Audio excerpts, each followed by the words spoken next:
Hello students. आज का हमारा टॉपिक है पल्मोनरी एडिमा।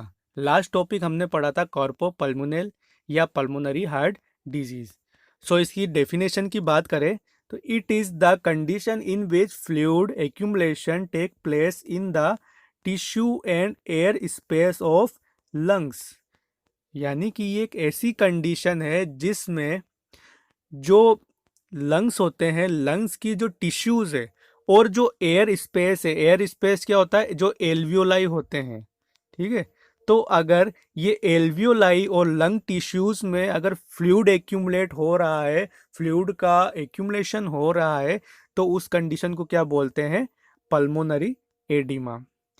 नेक्स्ट वन है इसके बाद, which results in impaired gas exchange cause respiratory failure.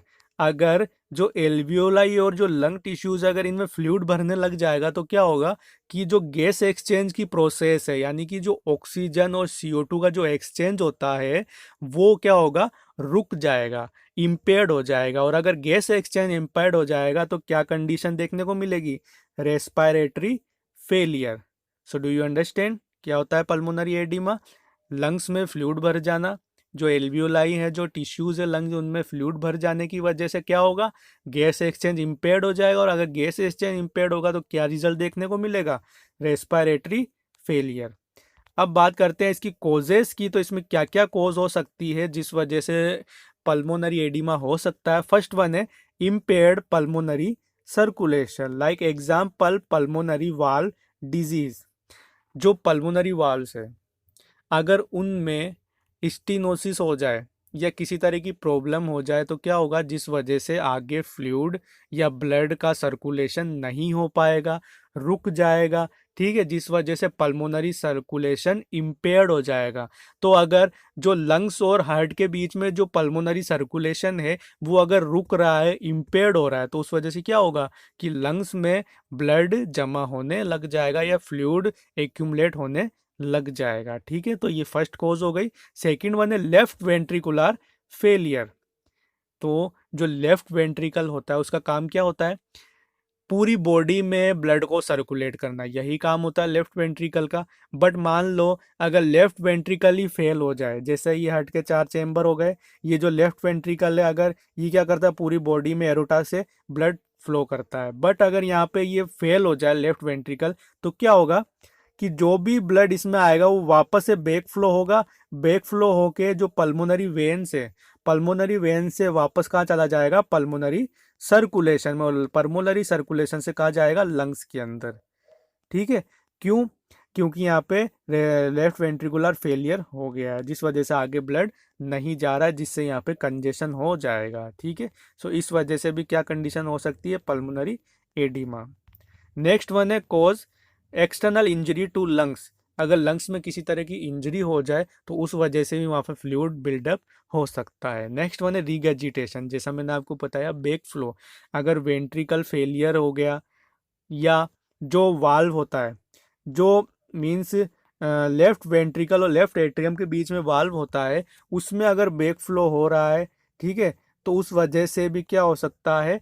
Fluid पीछे जाके कंजेशन कर सकता है और एडिमाई कंडीशन हो सकती है। नेक्स्ट वन है मेलिग्नेंसी। मेलिग्नेंसी का मतलब होता है कि ट्यूमर का फॉर्मेशन। एक तो बिनाइन होता है और एक मेलिग्नेंट होता है। बिनाइन तो एक जगह पे बनता है और मेलिग्नेंसी में क्या होता है? एक जगह से दूसरी जगह पे मूव करता है, फैलता है। तो अगर मान लो लंग्स में किसी तरह का मेलिग्नेंट ट्यूमर प्रेजेंट है, उस वजह से अगर कंप्रेशन हो रहा है लंग्स टिश्यूज में और फ्लूइड भर रहा है, तो उस वजह से भी पल्मोनरी एडिमा हो सकता है। नेक्स्ट वन है सर्जिकल प्रोसीजर्स। अगर कोई सर्जरी हुई, ठीक है, जैसे मान लो पहले मतलब लंग्स में किसी वजह से अगर फ्लूइड भर गया था, उसको बाहर निकाला, या लंग्स में किसी तरह की सर्जरी हुई या हार्ट में किसी तरह की सर्जरी हुई, और उसके बाद अगर वहाँ पे इन्फ्लामेशन हो गया, ठीक है, या कोई अदर ऑब्स्ट्रक्शन हो गया जिस वजह से अगर फ्लूइड बिल्डअप हुआ वहाँ पे, तो उस वजह से भी पल्मोनरी एडिमा हो सकता है। नेक्स्ट वन है प्रोलोंग हार्ट डिजीज। यानी अगर किसी पर्सन को लंबे टाइम से हार्ट की प्रॉब्लम चल रही है, हार्ट डिजीज की प्रॉब्लम है, शिकायत है, तो उस वजह से भी पल्मोनरी एडिमा हो सकता है। नेक्स्ट वन है हाइपरटेंशन।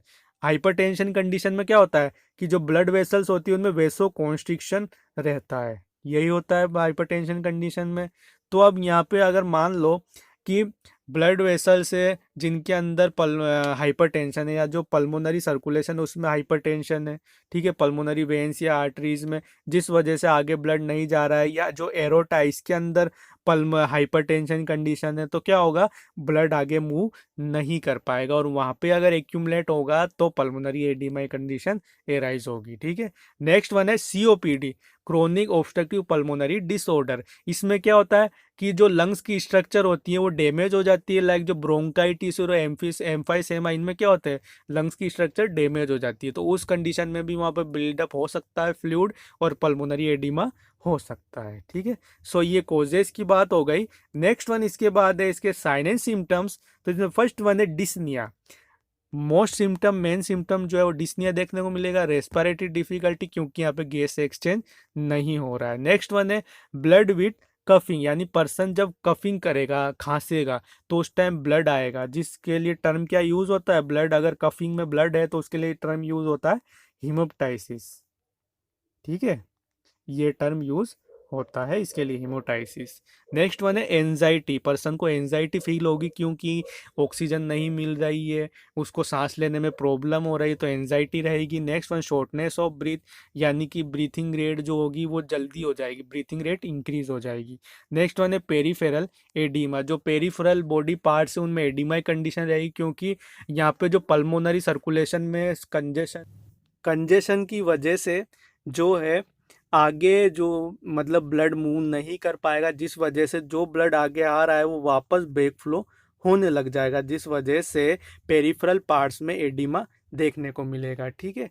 नेक्स्ट वन है जगुलर वेन डिस्टेंशन, यानी कि जो नेक वेन्स होती है उनमें डिस्टेंशन देखने को मिलेगा, जैसा मैं आपको बार बार बता रहा हूँ कि जो पल्मोनरी सर्कुलेशन है उसमें आगे ब्लड मूव अप नहीं हो रहा है, जिस वजह से जो भी ब्लड आगे आएगा वो आगे बढ़ नहीं पाएगा, और इस वजह से जो बैक फ्लो होना है ब्लड पीछे वो वहाँ पे जमा रहेगा, इस वजह से एक तो नीचे पेरिफेरल एडिमा होगा बॉडी पार्ट्स में, और जो ऊपर जो जगलर वेन्स है, जो नेक वेन्स है, उनमें भी डिस्टेंशन की कंडीशन रहेगी, क्योंकि ब्लड आगे नहीं जा रहा है, ओके। नेक्स्ट वन है abnormal sound when deep breathing, अगर पर्सन गहरी सांसें लेगा तो एबनॉर्मल साउंड प्रोड्यूस होगा, ओके। नेक्स्ट वन है नोक्चुरल पेन, यानी जो नाइट के टाइम पर्सन को पेन फील होगा, नोक्चुरल पेन। नेक्स्ट वन इसके बाद बात करें इसके टाइप्स की, तो इसमें फर्स्ट वन है कार्डियोजेनिक पल्मोनरी एडिमा। इसमें क्या है कि when dysfunction of heart causes pulmonary edema in which heart does not pump proper amount of blood in pulmonary circulation। कहने का मतलब ये है कि अगर हार्ट में किसी तरह की प्रॉब्लम होने की वजह से पल्मोनरी सर्कुलेशन नहीं हो रहा है, पल्मोनरी एडिमा कंडीशन एराइज हो रही है, तो उसको क्या बोलेंगे, कार्डियोजेनिक पल्मोनरी एडिमा, ठीक है। नेक्स्ट टाइप है नॉन कार्डियोजेनिक पल्मोनरी एडिमा। ये क्या होगा कि हार्ट के अलावा किसी अदर ऑर्गन में प्रॉब्लम होने की वजह से, वो अदर ऑर्गन कौन सा होगा, लंग्स, अगर लंग्स में प्रॉब्लम होने की वजह से अगर पल्मोनरी एडिमा हो रहा है तो उसको क्या बोलेंगे, non cardiogenic pulmonary oedema. So इसमें क्या होगा, व्हेन लंग्स और related structures become defected and negative pressure increase in lungs due to upper airway obstruction, rupture capillary, electric shock और एआरडीएस। कहने का मतलब ये है कि लंग्स में अगर कोई प्रॉब्लम होने की वजह से अगर पल्मोनरी एडिमा हो रहा है तो उसको क्या बोलेंगे, नॉन कार्डियोजेनिक। अब वो कौन कौन सी लंग्स प्रॉब्लम हो सकती है, लाइक अपर एयरवे ऑब्स्ट्रक्शन, यानी कि जो अपर एयरवे उसमें ऑब्स्ट्रक्शन हो जाए तो उस वजह से भी एडिमा हो सकता है। नेक्स्ट वन रप्चर कैपिलरीज, जो कैपिलरीज प्रेजेंट होती है लंग्स में अगर वो रप्चर हो जाए तो भी एडिमा हो सकता है। नेक्स्ट वन इलेक्ट्रिकल शॉक लग जाए अगर पर्सन को तो भी एडिमा हो सकता है। और लास्ट वन है एआरडीएस, जो एक्यूट रेस्पिरेटरी डिस्ट्रेस सिंड्रोम होता है। इसमें क्या होता है कि एल्वियोलाइज में फ्लूइड एक्यूमुलेट होने की वजह से गैस एक्सचेंज नहीं हो पाता है, तो ये भी एक कॉज हो सकती है पल्मोनरी एडिमा की, ओके। सो ये बात हो गई नॉन कार्डियोजेनिक पल्मोनरी एडिमा की, तो ये टाइप्स हो गए इसके। आई होप आपको ये भी समझ में आ गया होगा। नेक्स्ट वन इसके बाद है इसकी डायग्नोसिस। तो फर्स्ट वन है इसमें एबीजी एनालिसिस, यानी कि जो आर्ट्रियल ब्लड गैस एनालिसिस करेंगे तो उसमें क्या फाइंड आउट आएगा, सॉरी क्या फाइंड आउट होगा कि जो रेस्पिरेटरी एसिडोसिस देखने को मिलेगा, यानी कि CO2 का लेवल तो बढ़ा हुआ मिलेगा, ऑक्सीजन का लेवल कम मिलेगा और पीएच का लेवल भी कम रहेगा, क्योंकि यहाँ पे एसिडिक रहेगा। क्यों? CO2 का लेवल बढ़ जाने की वजह से। तो यहाँ पे रेस्पिरेटरी एसिडोसिस प्रेजेंट रहेगा एबीजी एनालिसिस में। नेक्स्ट वन है चेस्ट एक्सरे करेंगे, तो जो लंग्स है वो स्ट्रक्चर में अगर फ्लूइड भरा हुआ है, एडिमा हो रखा है, तो फाइंड आउट हो जाएगा। नेक्स्ट वन इकोकार्डियोग्राफी करेंगे, तो इसमें जो है हार्ट की जो इमेज देखेंगे, तो उसमें अगर कोई हार्ट की प्रॉब्लम प्रेजेंट है तो वो भी फाइंड आउट हो जाएगी। नेक्स्ट वन है सीरम इलेक्ट्रोलाइट्स, जो सीरम में जो इलेक्ट्रोलाइट्स प्रेजेंट होते हैं उनका लेवल भी यहाँ पे एसेस करेंगे, लाइक सोडियम, पोटेशियम, कैल्शियम वगैरह। तो यहाँ पे जो सोडियम है इसका लेवल जनरली मतलब बढ़ा हुआ देखने को मिल सकता है। ओके, नेक्स्ट वन है लीवर फंक्शन टेस्ट। जो लीवर में अगर प्रॉब्लम हो किसी तरह की, तो उस वजह से भी पल्मोनरी एडिमा हो सकता है। जैसे कि जो लीवर होता है ये यहाँ प्रेजेंट होता है और इसके ऊपर डायफ्राम होता है और डायफ्राम के ऊपर ही लंग्स प्रेजेंट होते हैं। तो अगर मान लो लीवर में किसी तरह की प्रॉब्लम प्रेजेंट है, या जो सिरोसिस ऑफ लीवर है, या पोर्टल हाइपरटेंशन की कंडीशन है, तो उस कंडीशन क्या होता है कि ये लंग्स डायफ्राम के थ्रू यहाँ से जो फ्लूइड है वो क्रॉस करके लंग्स में जाने लग जाता है। ठीक है, तो इस वजह से यहाँ पे फ्लूइड बिल्डअप हो सकता है लंग्स में, इसलिए लीवर फंक्शन टेस्ट यहाँ पे एसेस करना जरूरी है, क्योंकि ये भी एक कॉज हो सकती है पल्मोनरी एडिमा की। ओके, सो अब ये डायग्नोसिस के बाद नेक्स्ट वन है इसका मैनेजमेंट। तो इसमें फर्स्ट वन पर्सन की वाइटल साइंस मॉनिटर करेंगे, एसेस करेंगे।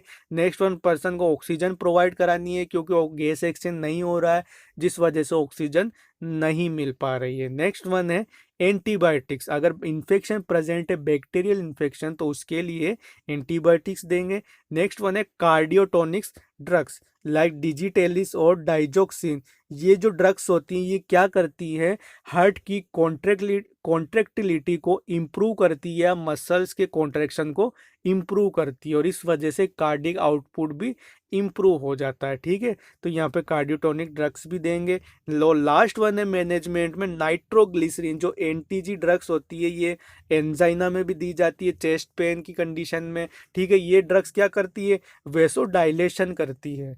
ठीक है, और वेसो डायलेशन होगा तो हार्ट की जो सर्कुलेशन है वो भी इम्प्रूव होगा, कार्डियक आउटपुट भी इम्प्रूव होगा। तो ये ड्रग्स भी यहाँ दे सकते हैं।